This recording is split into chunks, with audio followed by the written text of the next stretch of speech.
Hi everyone, welcome back to my channel Chanda Bahaduri's vastu और ज्योतिष ज्ञान।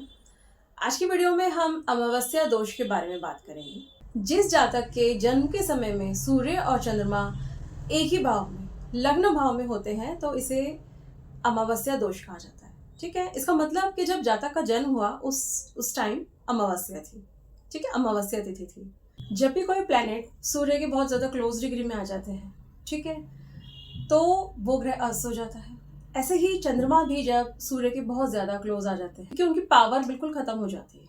ठीक है, तो अमावस्या पर अमावस्या तिथि जो होती है उसमें चंद्रमा बहुत ज्यादा कमजोर माने जाते हैं। ठीक है, वो अपना सारा पावर खो देते हैं। तो इस वजह से, क्योंकि चंद्रमा जो है ये फीलिंग्स के भी कारक हैं, ठीक है, फाइनेंस के कारक हैं, माता के कारक हैं। ठीक है, जिस जातक की कुंडली में ये अमावस्या दोष होता है तो इस वजह से उनको उनकी मन में उनको शांति नहीं मिलती है। ठीक है, डिप्रेशन में रहते हैं। ठीक है, और फाइनेंस रिलेटेड भी उनको फाइनेंशियल इंस्टेबिलिटी फेस करनी पड़ती है। ठीक है, करियर में भी देखा जाए तो ऐसे लोगों को बहुत जल्दी जल्दी देखा जाता है कि वो अपने करियर को, अपनी जॉब को चेंज करते रहते हैं। ठीक है, कभी कुछ कर लिया, कभी कुछ कर लिया। ठीक है, तो ये देखा जाता है। तो अमावस्या दोष का भी जातक के जीवन में बहुत प्रभाव पड़ता है। और मान लीजिए अगर चंद्रमा वृश्चिक राशि में है तो चंद्रमा नीच हो जाते हैं। ठीक है, और अगर अमावस्या दोष भी बन गया है तो फिर चंद्रमा बहुत ज़्यादा ही बुरा हो जाता है। ठीक है, चंद्रमा बहुत ज़्यादा पीड़ित स्थिति में हो जाता है। अमावस्या दोष के लिए जो उपाय हैं उसमें सबसे पहले यही उपाय है कि भगवान शिव की पूजा आराधना की जाए। ठीक है, भगवान शिव के मंत्र जाप किए जाए। ओम सोम सोमाय नमः ये चंद्रमा का बीज मंत्र है, इसका आप जाप कर सकते हैं। ठीक है, ओम नमः शिवाय इस मंत्र का जाप कर सकते हैं और रुद्र अभिषेक कर सकते हैं। इसके अलावा चंद्रमा की वस्तुओं का दान, ठीक है, जैसे कि दूध का, चावल का दान करना चाहिए। लेकिन यहाँ पर यह भी देखा जाता है कि आपके लग्न कुंडली में अगर आपका चंद्रमा योग कारक है, ठीक है, तो वहां पर आपको चंद्रमा को स्ट्रॉन्ग करना है, ना कि आपको दान देकर उसको वीक करना है।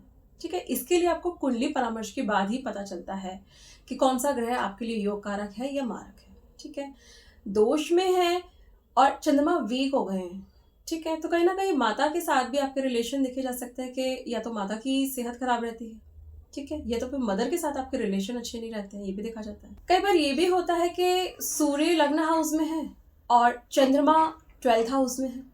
ठीक है, तो ये अमावस्या दोष है। लेकिन अब आप सोचेंगे कि सूर्य तो साथ में नहीं है, एक भाव में तो नहीं है, लेकिन डिग्री वाइज देखा जाता है। ठीक है, मान लीजिए आपका चंद्रमा जो है वो 28-29 डिग्री के हैं। ठीक है, और सन जो है वो 0 डिग्री के हैं और 0 डिग्री के होकर वो फर्स्ट हाउस में चले गए।